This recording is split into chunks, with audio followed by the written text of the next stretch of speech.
الحمد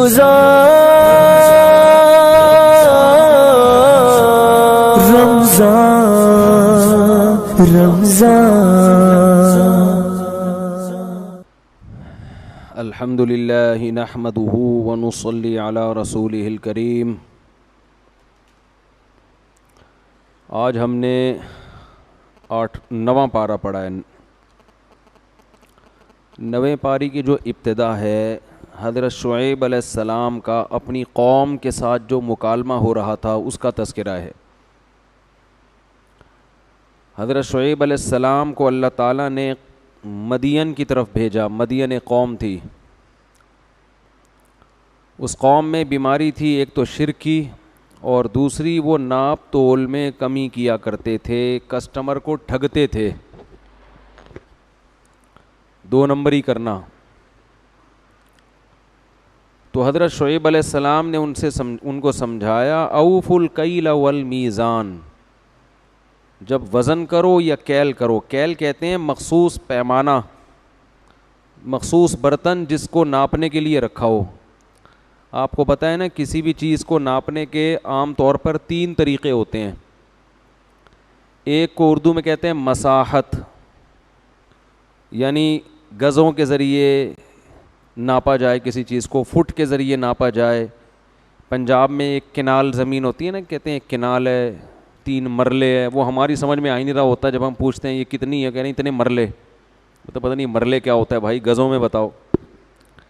تو مرلے، گز، کنال، ایکڑ، یہ مساحت کہلاتی ہے۔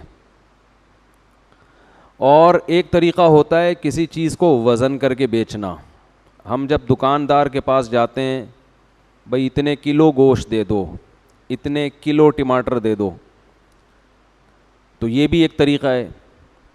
ایک طریقہ ناپنے کا ہوتا ہے کیل، مخصوص برتن ہوتے ہیں کہ اس برتن میں جتنا آ جائے، چاہے وزن اس کا کچھ بھی ہو۔ جیسے لیٹر، 1.5 لیٹر والی بوتل، 1.5 litre petrol, 1.5 litre, 2 litre diesel. اب وہ کیا ہوتا ہے، ایک مخصوص برتن میں جتنا ڈیزل آ جائے اس کو ہم کیا کہتے ہیں کہ یہ 1 لیٹر ہے یا 2 لیٹر ہے۔ تو اس کو عربی میں کیل کہتے ہیں، کیل۔ مخصوص برتن پہلے عربوں میں ہوا کرتے تھے۔ عرب میں آٹا، دال، چاول تول کر نہیں بیچے جاتے تھے، مخصوص برتن ہوتے تھے۔ صاع، 1 صاع، آدھا صاع، وہ خاص برتن میں جتنا آٹا آ جائے۔ کھجور بھی ایسے ہی بکتی تھی۔ اس کو کہتے ہیں کیل۔ اور ایک طریقہ ہوتا ہے عدد، جیسے بھائی اتنے درجن کیلے، اتنے درجن انڈے، یہ عدد ہے نا۔ تو یہ 4 طریقے ہوتے ہیں عام طور پر پیمانہ کرنے کے۔ تو ان 4 طریقوں میں یہ لوگ ڈنڈی مارا کرتے تھے، خاص طور پر کیل میں اور وزن میں۔ گننے میں تو ڈنڈی مارنا تھوڑا مشکل کام ہوتا ہے۔ جب آپ کوئی چیز گنتے ہیں نا تو سامنے والا بھی تو گنتا ہے نا اس کو، لیکن تولنے میں یہ گڑبڑ ہوتی ہے کہ آپ کے پاس جو وزن ہوتا ہے وہ آپ تھوڑا کم رکھتے ہو۔ اور بعض دفعہ ایسے بھی ہوتا ہے، ہمارے حضرت فرمایا کرتے تھے کہ بعض لوگ یوں کرتے ہیں کہ جیسے 1 کلو کا بٹا رکھا اور جب یہاں 1 کلو ٹماٹر تول رہے ہیں نا تو وہ آخری ٹماٹر ایسے زور سے ترازو میں ڈالتے تھے۔ ڈیجیٹل ترازو تو اب آئے ہیں نا، پہلے تو وہ تو جیسے زور سے ڈالیں گے اس کا وزن کیا ہو جاتا ہے، ایسے پھینک کے۔ تو یہ ڈرامے ہوتے ہیں۔ آج کل ڈیجیٹل ترازو میں لوگوں نے گڑبڑ کی ہوتی ہے۔ ایک صاحب مرغی لے کر آئے، مجھے خود بتایا کہ وہاں وزن کچھ اور تھا، گھر میں بھی کہتے ہیں میں نے ترازو رکھا ہوا ہے، وہاں وزن کچھ اور تھا۔ تو یہ طریقے، گھٹیا طریقے، لوگوں کو دھوکہ دینے کے اور حرام کمانے کے طریقے ہیں۔ یہ مرض 2-4 لوگوں میں نہیں، پوری قوم میں سرایت کر گیا تھا۔ جیسے ہمارے یہاں بھی ہے، چند لوگ آپ کو صحیح ملیں گے۔ اور پیٹرول پمپ پہ دیکھیں آپ، بہت دفعہ ایسا ہوتا ہے ہم ڈیزل ڈلواتے ہیں، پیٹرول ڈلواتے ہیں، اس پمپ سے ڈلواؤ تو صحیح ایوریج ملتا ہے، اس پمپ سے ڈلواؤ تو آگے جا کے ختم ہو جاتا ہے۔ یہ 2 نمبریاں ہو رہی ہیں۔ اتنا برا عمل ہے نا اللہ کی نظر میں، یہ اس کو ہلکا جرم نہ سمجھیں۔ دیکھو اللہ کو 2 نمبر لوگ پسند نہیں ہیں۔ اسلام کی دعوت اور جو کفر کی دعوت ہے اس میں فرق کیا ہے؟ غیر مسلم آپ کو اخلاقیات سکھاتا ہے, مینر سکھاتا ہے. قرآن کہتا ہے نا نا نا نا نا, ان چیزوں کا صرف اخلاقیات سے تعلق نہیں ہے, ان کا خدا کی نافرمانی سے تعلق ہے. یہ گناہ ہے, جرم ہے, یہ اللہ کی نافرمانی ہے. لہذا اس پہ سزا تمہیں وہ نہیں ملے گی جو دنیا دیتی ہے. دیکھو اگر میں کہیں سے آلو خریدتا ہوں, اس کو خوب اچھی طرح سمجھیں, اسلام میں اور غیر مسلم میں فرق کیا ہے. میں اگر کہیں سے آلو خریدتا ہوں, اس نے 20 روپے کے 100 روپے کے آلو میں ایک کم ڈال دیا اس نے, میں کیا کروں گا؟ جا کے تھوڑا سا برا بلا کہہ کے واپس آ جاؤں گا, کیونکہ اس نے مجھے ایک آلو کا نقصان پہنچایا ہے. یہی ہوگا نا. اللہ کہتا ہے نہیں, ویل للمطففین, تباہی ہے ان لوگوں کے لیے جو ناپ تول میں کمی کرتے ہیں. الذین اذا اکتالوا علی الناس یستوفون, جب حق لینے کی باری آتی ہے تو پورا پورا وصول کرتے ہیں, دینے کی باری آتی ہے تو ڈنڈی مارتے ہیں. الا یظن اولئک انہم مبعوثون, انہیں پتہ نہیں ہے کہ آخرت میں ان کو اس جرم کا اللہ کے سامنے حساب دینا ہے. تو یہ جو نافرمانی کر رہے ہیں یہ کسٹمر کی نافرمانی بعد میں ہے, یہ اللہ کی نافرمانی پہلے ہے. تو جہنم کی آگ کی سزا اللہ نے اپنی نافرمانی کی وجہ سے رکھی ہے, آلو کم دینے کی وجہ سے نہیں رکھی. دیکھو قتل کی سزا قرآن کیا بیان کرتا ہے, وَمَن يَقْتُلْ مُؤْمِنًا مُتَعَمِّدًا فَجَزَاؤُهُ جَهَنَّمُ, جس نے ایک ایمان والے کو جان کر قتل کیا اس کی سزا کیا ہے؟ جہنم کی آگ میں پھینکوں گا جس میں وہ بہت طویل عرصے رہے گا. وَغَضِبَ اللَّهُ عَلَيْهِ, اللہ کا اس پر غضب بھی ہوگا اور اللہ کی اس پر لعنت بھی ہوگی, اور بہت بڑا عذاب اللہ نے اس کے لیے تیار کر کے رکھا ہے. سوال پیدا ہوتا ہے, اتنی سخت سزا تو مقتول بھی نہیں دینا چاہتا اپنے قاتل کو. بھائی اگر مقتول کو زندگی دی جائے اور کہا جائے اس نے تمہیں قتل کیا تھا تو تم کیا سزا, وہ کہے گا عمر قید میں ڈال دو, اس کو بھی قتل کر دو, یہی کہے گا نا, اس سے اتنے پیسے لے لو. وہ یہ کبھی نہیں چاہے گا کہ اس کو ایک طویل عرصے کے لیے آگ میں بولو پھینک دیا جائے. تو مذہب یہ کہتا ہے کہ تم نے لوگوں کے حقوق ادا کرنے ہیں اللہ کے کا حق سمجھ کے, لوگوں کا حق سمجھ کے نہیں, بلکہ کس کا حق؟ بولو, اللہ کا حق سمجھ کے. جو لوگ زکوٰۃ نہیں دیتے, قرآن کہتا ہے یکنزون الذهب والفضة ولا ينفقونها في سبيل الله فبشرهم بعذاب أليم یوم یحمى علیہا فی نار جہنم فتکوی بہا جباہہم وجنوبہم وظہورہم. سونے چاندی کے ڈھیر رکھے ہوئے ہیں نا گھروں میں, خواتین کے پاس کتنا زیور ہوتا ہے, بہت سی خواتین کا زکوٰۃ نکالتے ہوئے جان نکلتی ہے. ارے اتنی زکوٰۃ, ارے اتنی کہاں سے دیں؟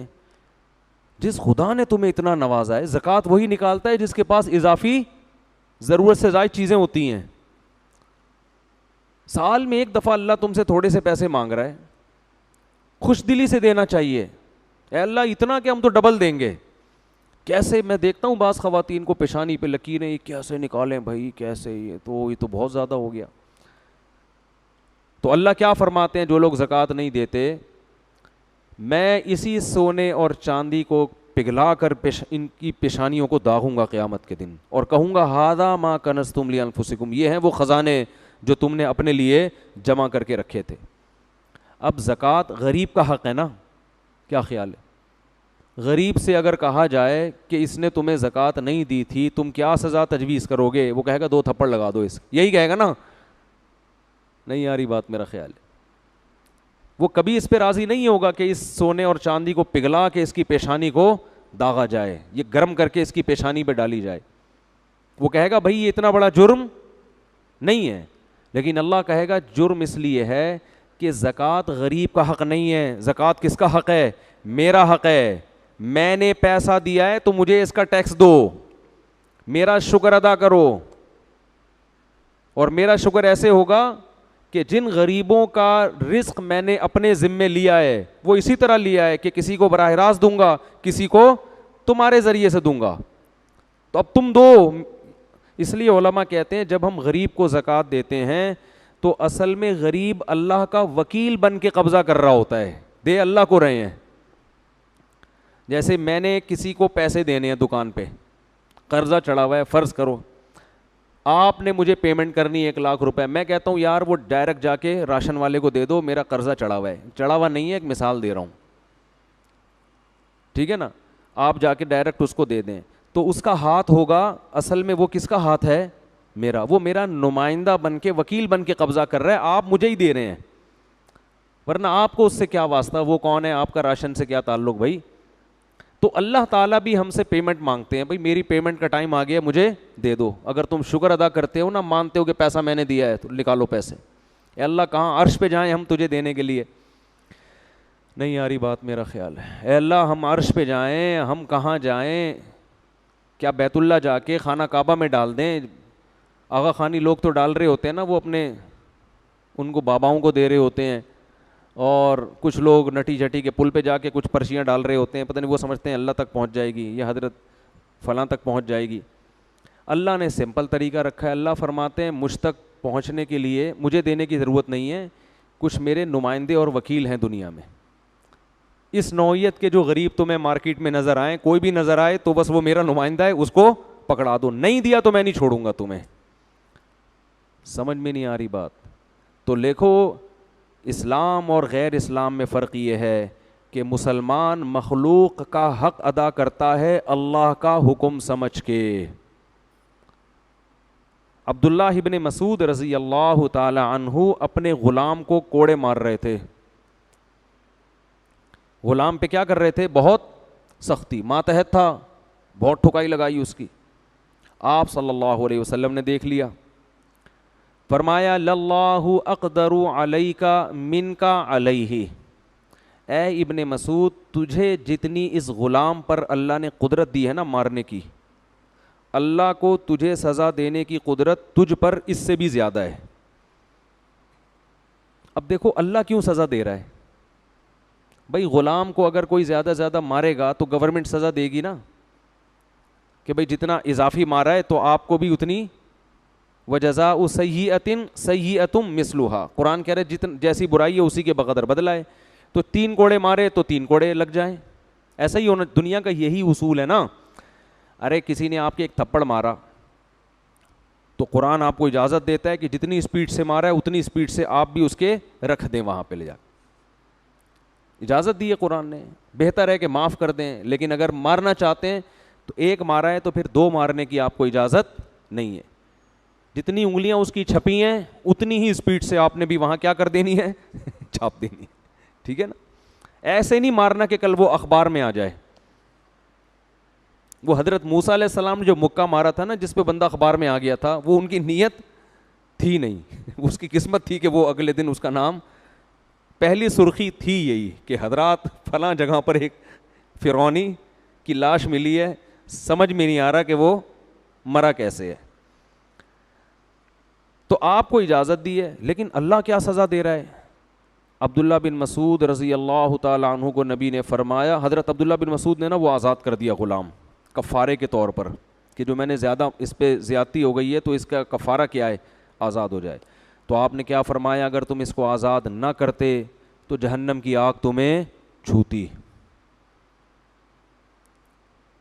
آگ کا کچھ نہ کچھ حصہ پہنچتا تمہیں جو تم نے اس پہ اس کے ساتھ زیادتی کی ہے. تو اب دیکھو یہی بات ہے کہ غلام پر ظلم یا زیادتی کرنا یا ماتحتوں پہ ظلم زیادتی کرنا, ایک نوعیت تو اس کی یہ ہے کہ وہ آپ کا غلام ہے, ایک نوعیت کیا ہے, وہ اللہ کا بندہ ہے اور اللہ نے آپ پر پابندی لگائی ہوئی ہے, لہذا پنشمنٹ کس کی طرف سے ہوگی, اللہ کی طرف سے. حکم دینے والا جب تبدیل ہوتا ہے تو حکم کی نوعیت کیا ہو جاتی ہے, چینج. ہر جرم ایک جیسا نہیں ہوتا. آپ کو آپ کا بھائی کہتا ہے پانی لے کر آؤ, بڑا بھائی کہتا ہے, آپ نہیں لاتے, یہ بھی جرم ہے کہ یار بڑا بھائی آپ سے 15 سال بڑا ہے اور آپ سے پانی منگوا رہا ہے اور آپ ڈھیٹ بن کے بیٹھے ہوئے ہو. لیکن آپ کا باپ بولتا ہے پانی لے کر آؤ, چھوٹا جرم ہے بڑا جرم ہے, حالانکہ ایک ہی جنس ہے نا, وہاں بھی پانی نہیں لے کر آئے اور یہاں بھی پانی نہیں لے کر آئے. لیکن آرڈر دینے والے کی آرڈر سے نوعیت میں فرق.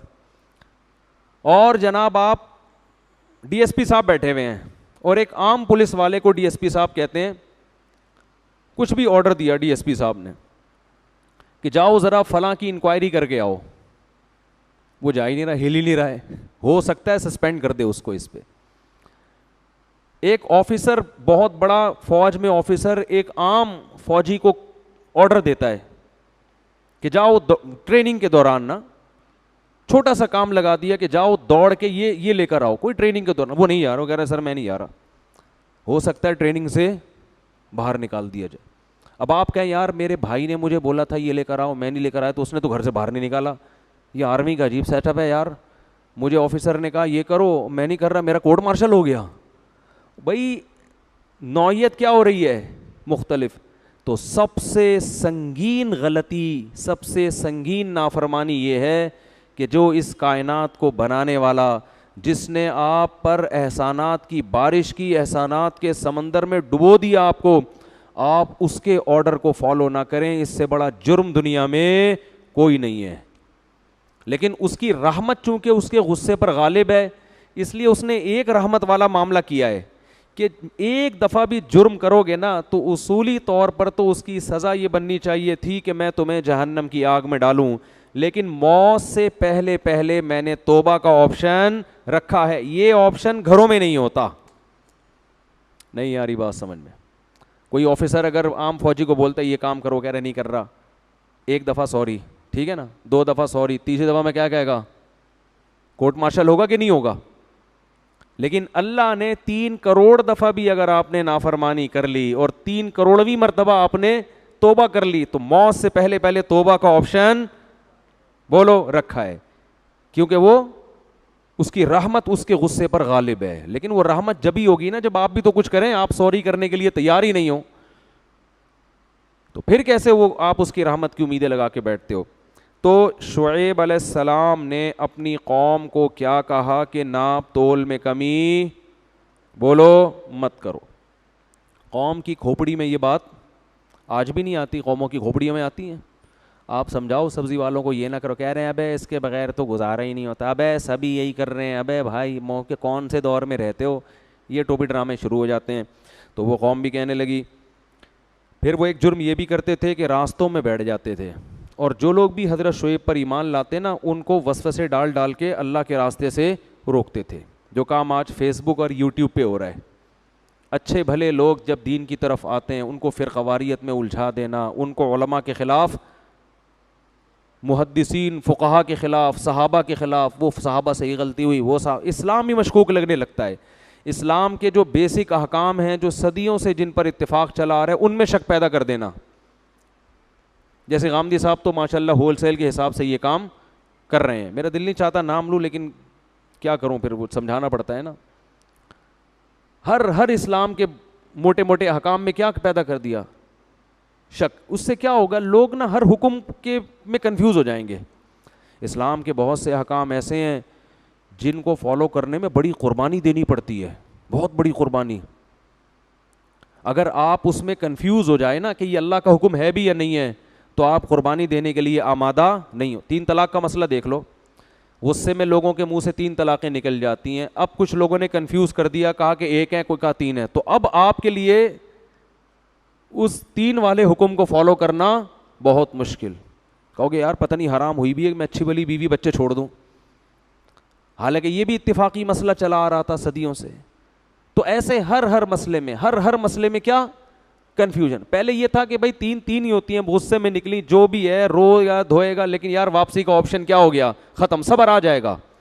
اب صبر نہیں آتا, کیونکہ فتوے دینے والے آپ کو مارکیٹ میں ہول سیل کے حساب سے ملیں گے. تو یہ جو امت کی اجتماعیت کے خلاف جو لوگ چل رہے ہیں نا, یہ بھی لاشعوری طور پر لوگوں کو اللہ کے راستے سے روک رہے ہیں. اسلام کے بہت سارے احکام میں, تراویح دیکھ لو, صدیوں سے لوگ 20 رکعت تراویح پڑھتے چلے جا رہے ہیں. اب کیا ہے, تراویح میں کنفیوژن پیدا ہو گئی, یار پتہ نہیں کتنی ہے, اس کے کلپ سنو, یہ اس کے کلپ سنو.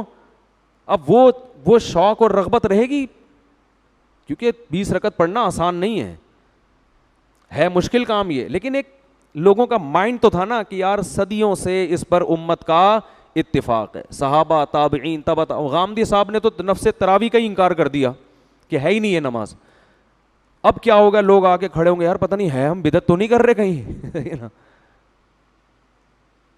تو کچھ لوگ جان کر اللہ کے راستے سے روک رہے ہیں, کچھ کیا کر رہے ہیں, کنفیوژن پیدا کر رہے ہیں. اب دیکھو, پردہ اسلام کا ایک حکم ہے, اس میں دو رائے نہیں ہے. خواتین جو پردہ نہیں بھی کرتی ان کو پتہ ہے ہم غلط کر رہی ہیں, لیکن اگر آپ تقریروں سے یہ کہہ دیں کہ پردہ تو دل کا ہونا چاہیے اور یوں بھی ہے اور ایکچولی یہ وہ, تو کیا ہوگا, وہ کنفیوز ہو جائے گی, وہ کہے گی بھائی ایسا ہی ٹھیک ہے, پتہ نہیں ہے بھی کہ نہیں ہے. داڑھی کے بارے میں آپ نے شک پیدا کر دیا, اور وہ ایک مشہور فنکار ہیں, انہوں نے توبہ کر کے شوبز کی دنیا کو چھوڑا. ہمارے وہ مشہور پروفیسر صاحب نے فتویٰ دیا کہ اسلام میں ڈرامے کرنا اور یہ سب شوبز کی دنیا, کوئی اس میں ناجائز کام نہیں ہے. وہ دوبارہ کیا کر رہے ہیں, وہی کام کرنا شروع کر دیا انہوں نے. ٹھیک ہے نا. تو گلوکار کو گلوکار بننے سے نہیں روکا جا رہا.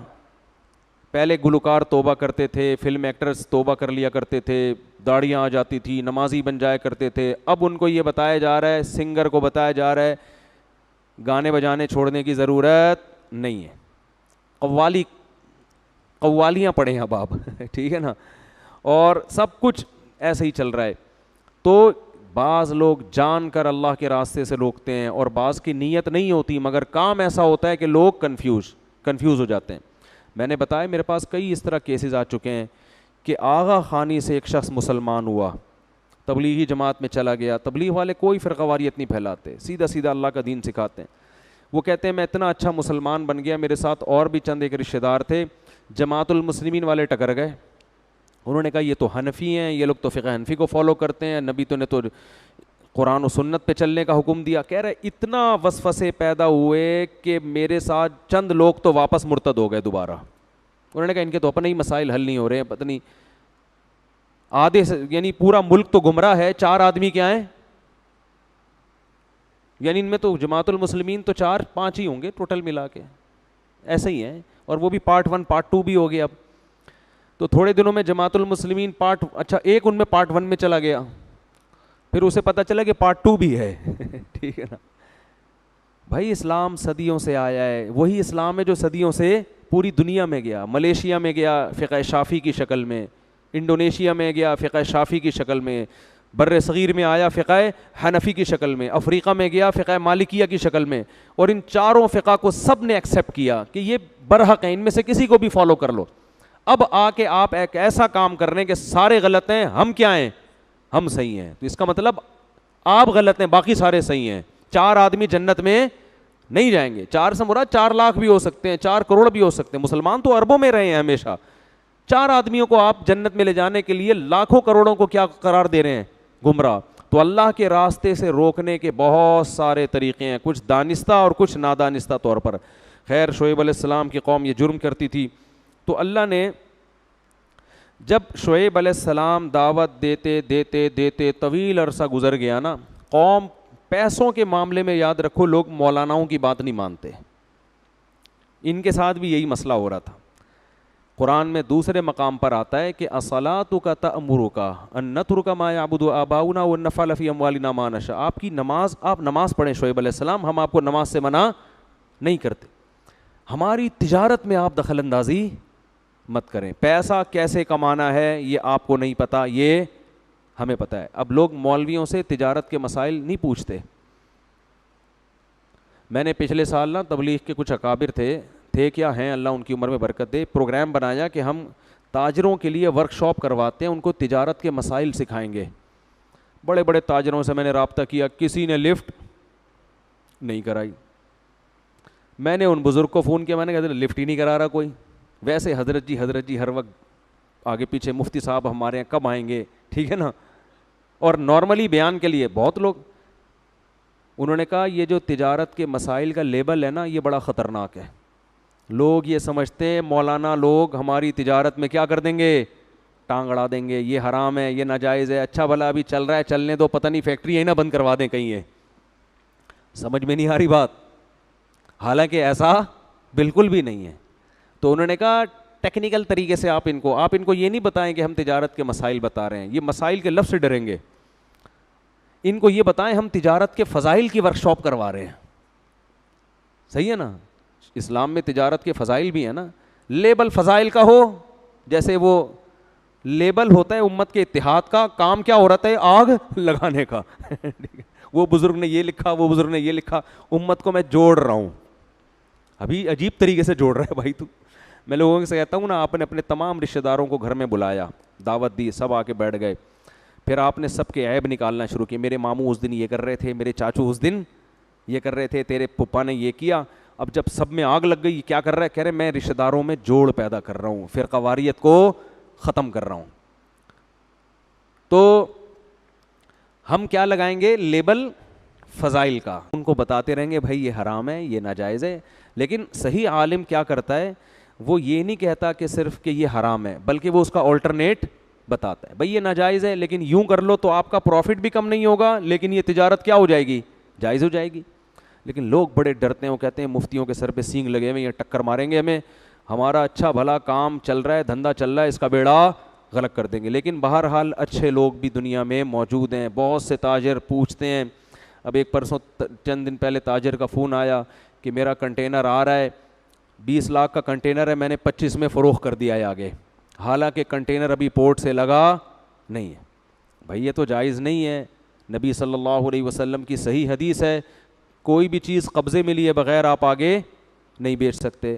اب میں صرف اتنا کہہ دیتا جائز ہے, وہ کہتے ہیں ابے یار یہ 5 لاکھ کا اچھا بھلا پروفٹ کیا ہو گیا, تیل ہو گیا, اب تو ہم کر ہی نہیں سکتے, سارے تاجر پہلے سے ہی کر رہے ہیں یہ سب کچھ. تو آلٹرنیٹ بتا دیتا ہے آدمی, بھائی آپ ایسا کریں, کنٹینر ابھی لگا نہیں ہے, آپ بیچیں نہیں, بیچنے کا وعدہ کر لیں. سمجھ میں آ رہی ہے بات, کیا کر لیں, بیچیں نہیں نا, ابھی بیچنے کا کیا کر لیں, وعدہ کر لیں. بکنگ کے پیسے لے لیں ایڈوانس, بے شک 25 لاکھ ایڈوانس لے لیں, کہیں ابھی میں نے بیچا نہیں ہے, یہ صراحت کریں, کنٹینر پہلے لگے گا, میرے قبضے میں آئے گا, اس کے بعد میں آپ کو بیچوں گا, اور اس وقت آپ کو یہ حق حاصل ہوگا کہ آپ خریدنے سے انکار کر دیں, کیونکہ ابھی بیچا ہے نہیں.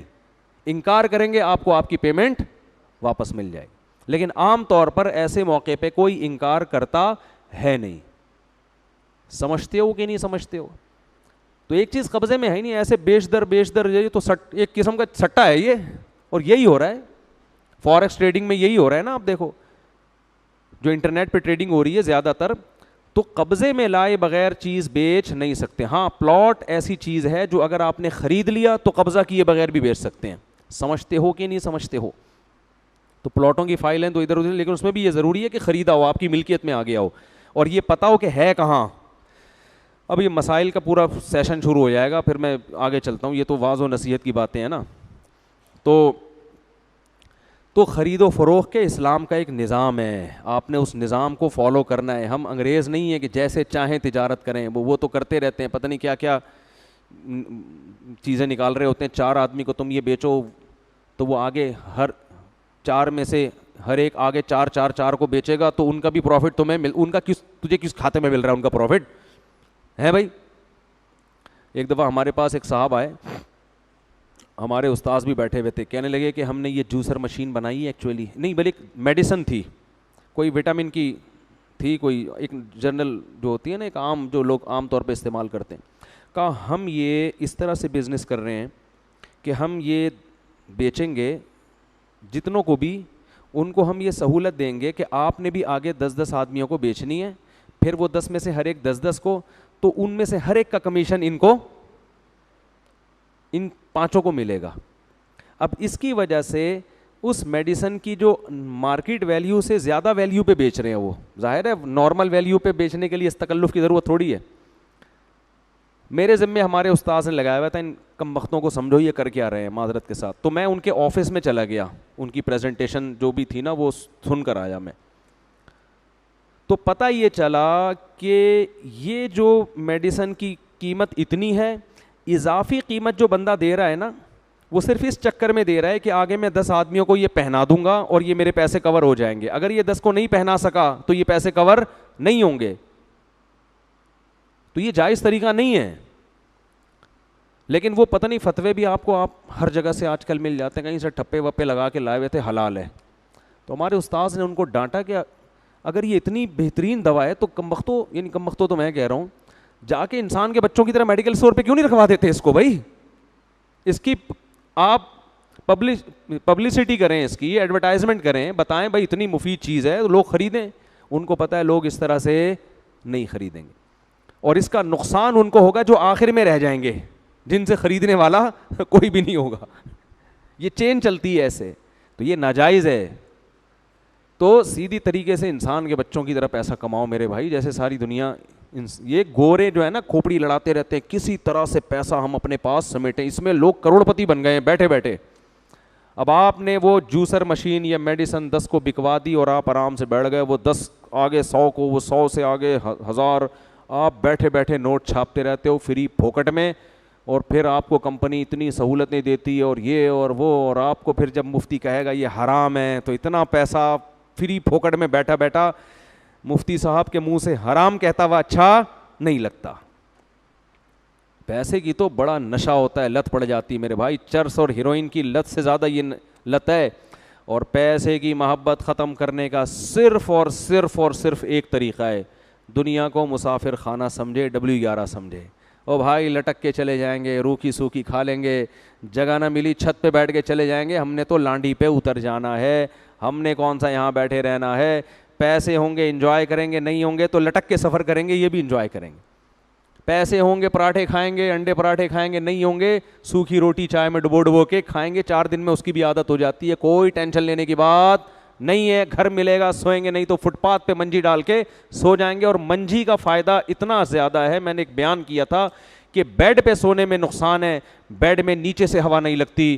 منجی ڈال کے چارپائی ڈال کے سوئیں گے نا تو اس میں نیچے سے بھی ہوا لگتی ہے, یہ بہت بڑا فائدہ ہے. تو پیسے کو زیادہ اپنا باپ مت بناؤ, یہ کچھ بھی نہیں ہے. مل جائے اللہ کی نعمت ہے, نہیں تو کوئی ٹینشن والی بات نہیں ہے. نکالو اس کو دل سے, اس گٹر کو. ایسا نوٹوں پہ مر رہے ہیں یار. انسان تمہیں اللہ نے بنایا, تم چیزوں پہ مرتے ہو, مٹی کی بنی ہوئی چیزوں پہ. تبلیغ والے کہتے ہیں نا گشت کے دوران, یہ کھڑی مٹی اور یہ کیا ہے پڑی مٹی. لوگ کہتے ہیں بیوی بچے ٹینشن دیں گے جب پیسہ کم ہو جائے گا. تو بیوی بچوں کو بولو بھائی اسی میں گزارا کرنا ہے کرو, نہیں تو پتلی گلی سے نکلو. بیوی بچوں کی بھی زیادہ ٹینشن نہ لو, یہ بیوی اور بچے بھی مسافر خانہ میں ملے ہوئے ہیں آپ کو, یہ کون سا ہمیشہ رہیں گے. نہیں آ رہی بات میرا خیال ہے سمجھ میں. تو کسی چیز کو اپنے اوپر مسلط کرنے کی ضرورت نہیں ہے. غربت میں اگر بیوی بھاگ جائے نا آپ کی, تو اس کا مطلب یہ اچھی بیوی تھی نہیں. میرے پاس لوگ آتے ہیں, کسی کے میں راز فاش نہیں کر رہا, بہت لوگ آتے ہیں, پیسہ تھا تو بیگم ہمارے ساتھ تھی, اب میں غریب ہو گیا ہوں, جاب چھوڑ گئی ہے, بیگم کیا ہو گئی ہے, بھاگ گئی. وہ میرے پاس آتے ہیں کہ میں ان کو تعویذ بتاؤں کہ واپس آ جائے. میں ان سے کہتا ہوں شکر ادا کرو بے وفا عورت بھاگ گئی ہے, آزمائش میں پتہ چلتا ہے. میں نے کہا اب اگر پیسہ آئے اس کو واپس مت لانا. میں نے کہا وہ اس کے دل میں تمہارا غم نہیں ہے, وہ اسے تم یاد نہیں آ رہے جس نے اتنا کھلایا, اور تم اس پر احسان کر کے بھی اس کو یاد کر رہے ہو, اور اس کی بے وفائی کے بعد بھی یاد کر رہے ہو. غیرت مند آدمی غیرت مند سے دل لگاتا ہے, جن کے دل میں غیرت نہیں ہے ان سے محبت نہیں کرتا. میں کہتا ہوں شکر ادا کر, ایسا موٹیویٹ کر کے بھیجتا ہوں, وہ الٹے تعویذ لے کے جا رہا ہوتا ہے کہ واپس نہ آئے. صحیح نا, اس کو میں اور پکا کر دیتا ہوں. میں نے کہا دفعہ لعنت بھیجو. کہہ رہے ہیں بچے بھی بھاگ گئے. میں نے کہا ایسے بچوں پہ بھی لعنت بھیجو. غیرت مند بچے ہونے چاہیے جو باپ کا غم میں ساتھ دیں. نہیں دے تو دفعہ, تو باپ ہے یار, تو بیٹا, تو اولاد تھوڑی ہے. باپ میں اللہ نے استغنا رکھا ہے. دیکھو چھوٹے بچوں کو تو محبت بہت زیادہ دو, میرے بچے میرے, ان کو لانے کی بھی کوشش. جب بڑے ہو جائیں تو اب ان کی ذمہ داری آپ کو عزت دیں, تو آپ ان کو محبت دو بشرطے کہ وہ بھی آپ کو محبت دیں. نہیں دے رہے, بیٹا ہم نے پال پوس کے بڑا کر دیا, آپ پر ہم نے احسان کیا, تمیز سے رہنا ہے رہو, نہیں تو پتلی گلی سے نکلو. ہم نے آپ کو اپنے لیے پالا ہی نہیں ہے, ہم نے آپ کو آپ کے لیے پایا, آپ پر احسان کرنے کے لیے, خدا کا حکم سمجھ کے, اپنی خدمت کے لیے نہیں. خدمت کرو گے اللہ راضی ہو جائے گا, نہیں کرو گے جاؤ یہاں سے. تھوڑا سا اسٹائل اپنا چینج کرو گے تو اچھی سی, ورنہ بھائی دنیا تو بڑی نالائق ہے, تمہیں غم دے دے کے جان سے مار دے گی, روئے گی بھی نہیں.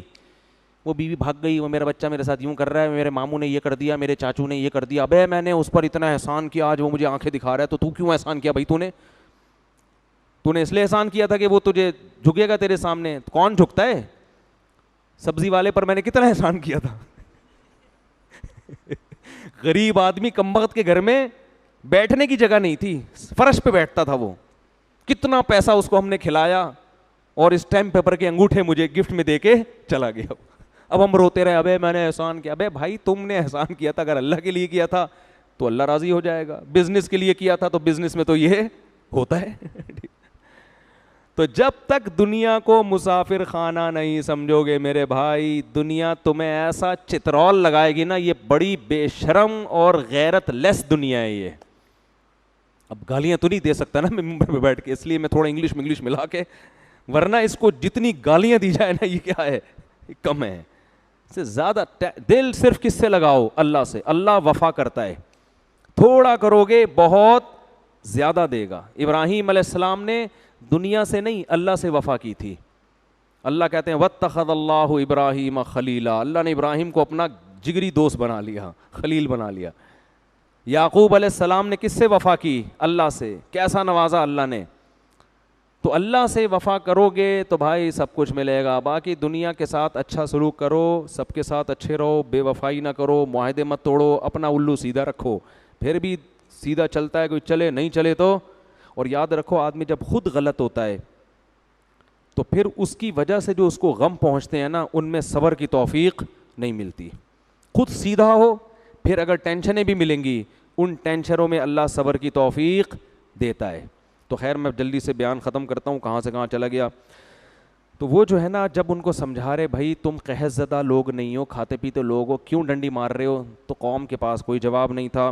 وہ کہنے لگے لنخرجنک یا شعیب, اے شعیب ہم تجھے اپنی بستی سے نکال دیں گے, بہت زیادہ ہو گئی ہے, ہم کیا کریں گے, آپ کو اپنی بستی سے نکال دیں گے. اور اللہ فرماتے ہیں فأخذتهم الرجفۃ, ایک زلزلے نے ان کو پکڑا ہے. فأصبحوا فی دارہم جاثمین, صبح جب اٹھیں تو سارے اوندھے منہ مرے ہوئے تھے. ناپ تول میں کمی کرنے سے بھی زلزلے آتے ہیں. جب تجارت میں لوگ خیانتیں کرتے ہیں, جھوٹ بولتے ہیں, ان سے بھی کیا ہوتا ہے, آسمانی آفتیں آتی ہیں.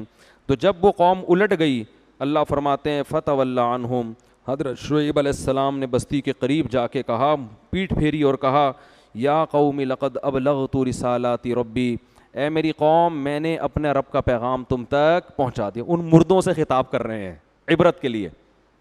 ونصحت لکم, اور میں نے تمہارا بھلا چاہا تھا, تمہارا برا نہیں چاہا تھا. فکیف آسیٰ علی قوم کافرین, اب بتاؤ میں تم پر افسوس کیسے کروں.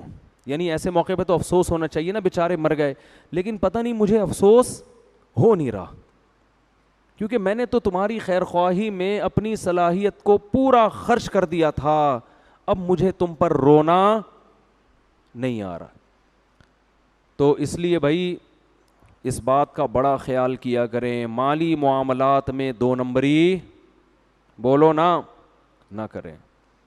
بہت دو نمبریاں ہو رہی ہیں. کمپنیاں بھیجتی ہیں آپ کو گاڑی ریپیئر کروانے کے لیے, جتنے کی ریپیئر ہو بل بنا کے لے آنا. دونوں طرف سے کھانچے کھلے ہوئے ہیں. میکینک سے کھانچا یہ کھلا ہوا ہوتا ہے کہ بل زیادہ بنا کے دینا. 1000 کا کام ہوا ہے تو بل کیا بنے گا, 1200 روپے کا. زیادہ بنانے کے عوض میں 50 تیرے اور 150 میرے. یہ ہو رہا ہے, سعودی عرب میں بھی ہو رہا ہے, دبئی میں بھی ہو رہا ہے, اور ماشاءاللہ ہمارے ملک میں تو سب سے زیادہ ہو رہا ہے. تو یہ ناجائز ہے. یہ کہاں سے جائز ہو گیا؟ خیانت کیوں کر رہے ہو آپ اس کے ساتھ؟ ہوتا ہے کہ نہیں ہوتا؟ ایک صاحب نے مجھے اپنا واقعہ سنایا کہ ایک عربی ایکسیڈنٹ ہو گیا میرا عربی کی گاڑی سے, غلطی عربی کی تھی, تو شرطوں نے پکڑ لیا. تو شرطوں نے عربی پہ جرمانہ ڈالا. اب وہ جرمانہ یہ ڈالتے ہیں کہ بھئی جو پارٹس خراب ہوئے ہیں ریپیئر کروانے ہیں یا نئے بنوانے ہیں. تو اگر ریپیئر کروانے ہیں تو ان کے پیسے الگ ہیں, نئے بنوانے ہیں تو کہہ رہے ہیں میں نے کہا نئے بنوانے ہیں. اس نے نئے کے پیسے دیے, کہہ رہے ہیں میں نے نئے بنوانے کے بجائے انہیں کو ریپیئر کرواتے. یہ بھی غلط ہے, ناجائز ہے. سمجھ میں آ رہی ہے بات؟ کیونکہ قرآن کہہ رہے وَجَزَاءُ سَیِّئَةٍ سَیِّئَةٌ مِثْلُهَا, جس نے برائی کی ہے نا تو تم اس سے اتنا بدلہ لے سکتے ہو کہ اس برائی کی تلافی ہو جائے. تو تلافی ریپیئرنگ میں ہو رہی ہے تو نئے پارٹ ڈالنے کی آپ کو کیا ضرورت. اور اگر آپ سمجھتے ہو کہ نئے پارٹس ڈالے بغیر تلافی نہیں ہوگی تو آپ سچ کیوں نہیں بول رہے اس کے ساتھ؟ تو ہر جگہ چونا لگایا جا رہا ہے, ہر جگہ دو نمبری, ہر جگہ پیسوں میں خیانت, کوئی کسی کا حق دینے کے لیے تیار نہیں ہے. اللہ کو سخی لوگ پسند ہے, پیسہ ایسے خرچ کیا کرو, ایسے اڑایا کرو, مزہ نہ آئے پیسے واپس. اچھا لگتا ہے آدمی, گھر میں بھی اچھا لگتا ہے, بیوی کو بھی اچھا لگے گا, بچوں کو بھی اچھا لگے گا, دوستوں کو بھی اچھا لگے گا, اللہ کو بھی اچھا لگے گا. ایسے بیٹھے ہوئے ہوتے ہیں نا, اتنے اکاؤنٹ میں پیسے رکھ رکھ کے وہ جمع کیے ہوئے ہیں, ویسے دیکھتے رہتے ہیں اتنے کروڑ ہو گئے, اتنے کروڑ. ابے نکال نکال کے خرچ کرو یار, کھاؤ, خریدو, کچھ بھی خرید کے بیچو, بزنس کے لیے نکال لو, رکھو نہیں, یہ رکھنے والی چیز نہیں ہے. ہاں اتنا نہ کرو کہ کل دوسروں سے بھیک مانگنی پڑے, اپنی بنیادی ضرورتوں کو پورا کرنا چاہیے پہلے انسان کو. لیکن اللہ کو سخی آدمی پسند ہے, اللہ بھی سخی ہے. وقالت الیہود ید اللہ مغلولہ, کل جو ہم نے قرآن پڑھا نا اس میں یہودی کہتے تھے کہ اللہ ہمیں صحیح طرح دیتا نہیں ہے جیسے دینا چاہیے نا, ہمارے ایکسپینسز زیادہ ہیں, ٹھیک ہے نا, اور ارننگ اس حساب سے بولو کم ہے. جبکہ ہم نے علماء سے سنا ہے, بڑے غریب غریب علماء سے بھی ہم نے سنا, کہتے ہیں میرے جتنے خرچے ہیں نا اللہ مجھے اس سے کئی گنا زیادہ دیتا ہے. جب دل بڑا ہوتا ہے تو انسان ایسی باتیں کرتا ہے. میرے شیخ حضرت مفتی رشید احمد صاحب رحمہ اللہ تعالیٰ کی دارالعلوم کرنگی میں تنخواہ بہت تھوڑی تھی, اور پورے سال پیسے جمع کر کر کے نا, اپنی تنخواہ سے بچا بچا کے پیسے جمع کر کے پھر لاہور کا اپنے شیخ کی زیارت کے لیے ایک دفعہ سفر کرتے تھے. یعنی ٹرین کے ٹکٹ کے لیے تنخواہ بچا بچا کے سال میں ایک دفعہ ٹکٹ کے پیسے بنتے تھے. اور فرماتے ہیں اس دور میں حضرت کیا کہتے تھے, اللہ نے مجھے اتنا دیا ہے کہ میری ضرورتوں سے کروڑہ گنا زیادہ ہے. کیونکہ ضرورت تو ہماری یہ ہے کہ 2 وقت کی روٹی مل جائے اور رات سونے کے لیے سر چھپانے کی جگہ مل جائے, بس یہ کیا ہے, باقی گریبیاں ہیں. کہتے اللہ نے گریبیاں 2 کے بجائے 3 وقت کی روٹی مل رہی ہے, سال میں ایک دفعہ لاہور کا سفر بھی ہو رہا ہے, یہ تو گریبیاں ہیں نا. نہیں آ رہی بات میرا خیال ہے سمجھ میں. تو شکر ادا کرو گے نا, اللہ نے یار جتنا ہماری ضرورت ہے اس سے کئی گنا. ابے دیکھو افطاری پہ کیا مزہ آتا ہے یار, کتنا کچھ رکھا ہوا ہوتا ہے آج دسترخوان پہ, غریب آدمی کے دسترخوان پہ بھی کیسا پھوڑ پھاڑ کے طبیعت سے آتے ہیں جو تباہی میں چاہ دیتے ہیں نا. آپ افطاری کے ٹائم پہ ذرا پبلک کو دیکھا کرو. میں تو کبھی کبھار اپنے گھر میں نوٹ کر رہا ہوتا ہوں نا, لوگوں کو تو جا کے دیکھنا صحیح نہیں ہے کیا کھا رہا ہے. ایک ادھر ایک ہاتھ ادھر پکوڑے کی طرف گیا, ادھر فوراً سموسہ چیک, کیا کھائیں, سموسہ نہیں ہے بھائی, ادھر دہی بڑے کی طرف آؤ, ابھی ذرا سا چاٹ کھاؤ کے دیکھو, ابھی تھوڑا سا یہ لیگ پیس اٹھاؤ, ہے بھائی. جتنی چیزیں ہوتی ہیں نا آدمی کنفیوز ہوتا ہے کہ کھانا کیا ہے, میں نے جلدی جلدی لگا ہوا ہے بس. کتنی نعمتیں اللہ نے دی ہیں ہمیں, افطاری ملے پھر رات کھانا نہ ملے کوئی ٹینشن نہیں ہے, کوئی کمزوری نہیں ہوگی. صبح سحری ملے کافی ہے, اور سحری ہمیں صرف کھجور بھی مل جائے نا, انسان بہترین صحت کے ساتھ زندہ رہ سکتا ہے اگر وہ صرف کھجور پانی پہ گزارا کرے. صحابہ کرام کئی مہینے کھجور اور پانی پہ گزارا کرتے تھے, اور بڑی بڑی بھاری بھرکم تلواریں لے کے میدان جنگ میں لڑا کرتے تھے. کھجور ہی ایسی چیز ہے جس میں اللہ نے سب کچھ رکھ دیا ہے, باقی سب غریبیاں ہیں. شربت بھی پی رہے ہیں, پھر پکوڑے بھی کھا رہے ہیں, پھر سموسے بھی پھوڑ رہے ہیں, اور یہ بھی, اور بریانی کی طرف ایک ٹن مارا, وہاں سے ٹن تھوڑا سا ادھر سائڈ پہ ٹن مار کے نہاری کی طرف آئے, ٹھیک ہے نا, پھر فروٹ چاٹ کی طرف ٹن مارا, ایسے کنفیوز ہو رہا ہوتا. اس وقت آپ کسی کے آگے سے سموسہ چھین لو. میں نے ایک گھر میں لڑائی دیکھی ہے, ایک گھر میں نے لڑائی دیکھی ہے. کیا ہوا تھا, افطاری کے وقت پر آپس میں ایسی لڑائی ہوئی ہے ایک گھر میں. وہ پہلے میں کہیں رہا کرتا تھا, وہاں کے پڑوس, کسی کا ذہن, وہ ان کا بھی ذہن نہیں جائے گا, کسی کا راز فاش نہیں کر رہا. افطاری کے وقت نہ ایسی قاتلانہ لڑائی ہوئی ہے بھائیوں میں. بھائی برتن پھینکنے کی آوازیں آ رہی تھی. پتہ یہ چلا تھا کہ ایک رول تھا, وہ بچے نے اٹھا کے پہلے بھاگ گیا وہ لے کے. اس پہ بڑے بھائی کو غصہ آیا کہ دوسرے بھائی پہ کہا کہ تیرا بچے کو اتنی تمیز نہیں ہے کہ بڑے بیٹھے ہوئے ہیں اور افطاری کے ٹائم پہ یہ رول اٹھا کے بھاگ گیا. تو کہیں اس نے تھپڑ مار دیا ہوگا. بھائی نے کہا کہ ایک رول پہ تم نے اس کو تھپڑ مارا ہے. اس پہ ان کی ایسی لڑائی ہوئی ہے, تو اس لڑائی میں رول کا بہت بڑا رول تھا. افطاری کے وقت جس اسپیڈ سے کھا رہے ہوتے ہیں نا, اب دیکھو کوئی سموسوں کی طرف آ رہا ہے اور آپ وہ پلیٹ اپنی طرف کھینچ لو, پھر دیکھو اس کا میٹر چارٹ ہوگا کہ نہیں ہوگا. یہ تو انسان ہے یار. تو صرف کھجور ایک ایسی چیز ہے جس میں اللہ نے بے پناہ طاقت رکھی ہے. نبی صلی اللہ علیہ وسلم نے فرمایا جس گھر میں کھجور نہیں ہے فأہلہ جیاع, وہ گھر والے بھوکے ہیں. اس لیے میرا اپنا معمول ہے, گھر کے فریج میں جب سے میں نے یہ حدیث سنی ہے نا, کوشش کرتا ہوں کھجور کا ایک دانہ بھی اگر ہے نا تو وہ رہے. ہر وقت گھر میں کیا ہونا, کھجور لازمی ہونا چاہیے. سرکہ کو نبی صلی اللہ علیہ وسلم فرمایا نعم الادام الخل, سرکہ بہترین سالن ہے. لیکن یہ نہیں جو کمپنیاں بنا رہی ہیں, یہ پتہ نہیں کیا کیمیکل ڈال رہی ہیں. جو اوریجنل سچی مچی کا سرکہ ہو, جو پتہ نہیں کہاں ملتا ہے آج کل. ہم تو ترس گئے, کوئی خود ہی بنا لے یوٹیوب پہ سرچ کر کے تو شاید ہے, ورنہ وہ ہماری دادی بنایا کرتی تھیں. ایک ہماری دادی بناتی تھیں شلجم کا اچار, آہا ہا ہا. اب وہ بھی مارکیٹ میں, اب کسی چیز پہ اعتماد ہی نہیں ہے. ایسے ہماری دادی اللہ ان کی مغفرت فرمائے ہندوستان کی تھی نا, تو وہ کھانے جو چٹپٹے وہیں سے آئے ہیں سارے انڈیا سے, تو وہ شلجم کا اچار خود اپنے مبارک ہاتھوں سے بناتی تھی. ایسے ہی اس میں مزہ ہاضم بھی ہوتا ہے بڑا ٹائٹ. پھر وہ سرکہ بھی بناتی تھی. اب نئی نسل کو تو پب جی کھیلنا آتا ہے, ان کو یہ کھانے بنانے نہیں آتے, ٹھیک ہے نا. تو وہ یہ چیزیں کیسی مزے کی چیزیں ہیں یار. ایسے شلجم کا اچار کہہ کے ہی بھوک بڑھنا شروع ہو گئی ہے, ٹھیک ہے نا. اس کا جو پانی بڑا مزے کا ہوتا ہے. تو سرکے کو نبی نے فرمایا بہترین سالن ہے. اچھا یہ جو سرکہ یہ چیز ہے نا, یہ ہلکی سی کھائی جاتی ہے.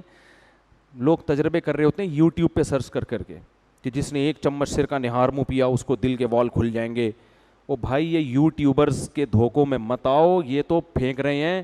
خالی پیٹ جب 1 چمچ سرکہ پیو گے نا, دل کے وال تو کھلیں گے, آنتیں بھی کھل جائیں گی آپ کے ساتھ ساتھ. حقیقت بتا رہا ہوں میں, وہ تیزاب کی طرح ہوتا ہے, وہ جلا دے گا آنتوں کو جا کے. ایک صاحب نے یوٹیوب پہ سرچ کر کر کے نا گرم پانی میں صبح لیمن کا قہوہ پینا شروع کر دیا کہ اس سے ویٹ کم ہوتا ہے. ویٹ تو کم ہوا, لیکن کیا نقصان ہوا ہے کہ وہ جو معدے کی دیواریں ہوتی ہیں نا, اس میں تولیے کی طرح کی ہوتی ہیں, وہ دانے ختم ہونا شروع ہو گئے. کیونکہ وہ یہ بھی تو ایک تیزاب ہے نا, ایسڈ ہے لیمن. خالی پیٹ جا کے آپ کی دیواروں کو متاثر کر رہے ہیں معدے. تو یوٹیوب پہ نہیں چیزیں سرچ کر کے کھایا کریں کہ وہ موٹے ہونے کے لیے یہ کھا رہا ہے آدمی اور پتلا ہونے کے لیے وہ پتلا تو ہو جاؤ گے آپ, لیکن بہت زیادہ سائڈ افیکٹ ہوتے ہیں. پراپر جب تک کوئی ڈاکٹر نہ ہو, پراپر صحیح حکیم نہ ہو, اس وقت تک آپ خود سے یوٹیوب پہ سرچ کر کر کے اپنا علاج مت کریں. تو نبی نے کھجور کی تعریف بیان کی. تو سرکہ جو ہے نا خالص ہو, کھانے میں تھوڑا سا ایسے بھر بھر کے نا اس کو کھانا شروع کر دیں, نقصان دیتا ہے. تو اللہ نے اتنی نعمتیں دی ہیں, حالانکہ ہماری ہر ضرورت کھجور سے پوری ہو جاتی ہے. صحابہ کی تو ساری ضرورتیں, اور ہمیں کھجور اچھی کیوں نہیں لگتی؟ اس لیے نہیں لگتی کہ بھائی بھوک نہیں لگتی ہمیں. ایک دفعہ طبیعت سے بھوکے ہو, پھر دیکھو تازہ کھجوریں جب سامنے آئیں گی نا, ان کو پھوڑنے میں مزہ نہ آئے, پیسے واپس. ہمارے نبی شدید بھوک میں, اتنی شدید بھوک تھی کہ اس بھوک نے آپ صلی اللہ علیہ وسلم کو گھر سے نکلنے پر مجبور کر دیا. ہم تو بھوک لگے بغیر کھاتے ہیں, اس لیے ان نعمتوں سے صحیح لذت حاصل نہیں کرتے. بھوک لگے پھر دیکھو. تو نبی گھر سے نکلے, بس یہ واقعہ سنا کے بیان ختم کرتا ہوں. حضرت ابو بکر بھی نکل گئے, انہوں نے کہا میں بھی بھوکا. حضرت عمر بھی نکل گئے, فرمایا میں بھی کیا ہوں اتنی بھوک. تو ایک صحابی کے گھر پہ گئے, انہوں نے بلایا, انہوں نے کہا, اپنے باغ میں بلایا ان کو, کہا کہ اللہ کی قسم آج کے دن روئے زمین پر آپ سے اچھے مہمان اور مجھ سے بہتر میزبان کوئی بھی نہیں ہے, کہ مجھے سید الانبیاء ابو بکر عمر کی دعوت کا موقع ملا. تو ان کو لے گئے اپنے باغ میں, اور تر کھجوریں توڑ کے درخت سے ان کے سامنے رکھی, تازہ تازہ کھجوریں. ہر چیز تازہ کھایا کرو. گوشت بھی آج کل 1 مہینے پرانا فریج میں, بقرعید کے گوشت سے محرم کے حلیم بن رہے ہوتے ہیں.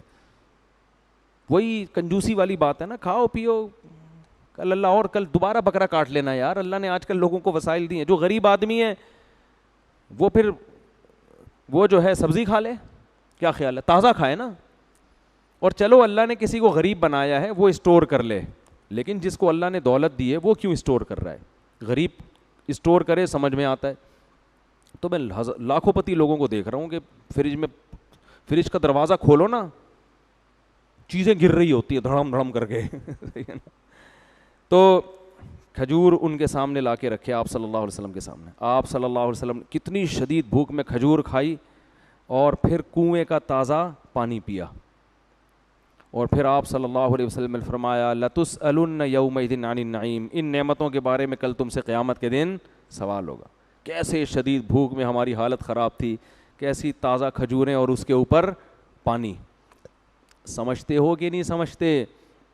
تو بہت نعمتیں اللہ نے دی ہیں, اس لیے ہر وقت یہ نہیں کہ پیسے ہی نہیں ہے, میں یہ مرا جا رہا ہوں, میں یہ ہو رہا ہوں. اللہ کو یہ اسٹائل پسند نہیں ہے. یہ یہودیوں کا اسٹائل تھا کہ اللہ کے ہاتھ بندے میں پیسہ ہی نہیں دیتا.